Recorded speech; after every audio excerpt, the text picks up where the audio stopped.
was born and grew up in China under Mao in the 1950s, 60s, and 70s.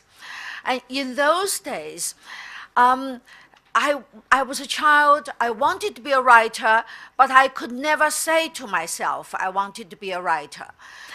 And when I arrived in London, of course, London was like another planet.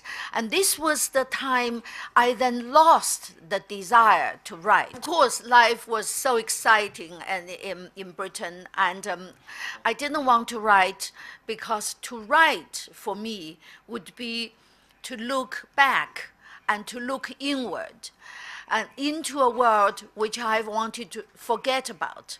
And then in 1988, my mother came to London to stay with me.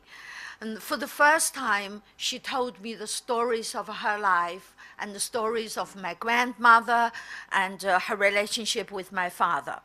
And as I was listening to her, I thought, I've got to write all this down. And also, when I was out working, my mother was talking into a tape recorder. So that made me feel that my mother was not just to tell the stories for me. She actually wanted me to write.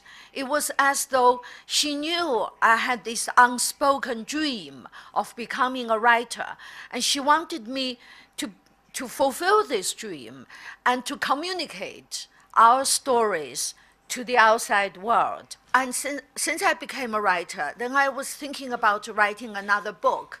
And Mao Zedong seemed to be the obvious subject because he dominated my early life. There is some expression in Chinese which I love very, very much, which is your message in writing should be salt in water and flowers in honey.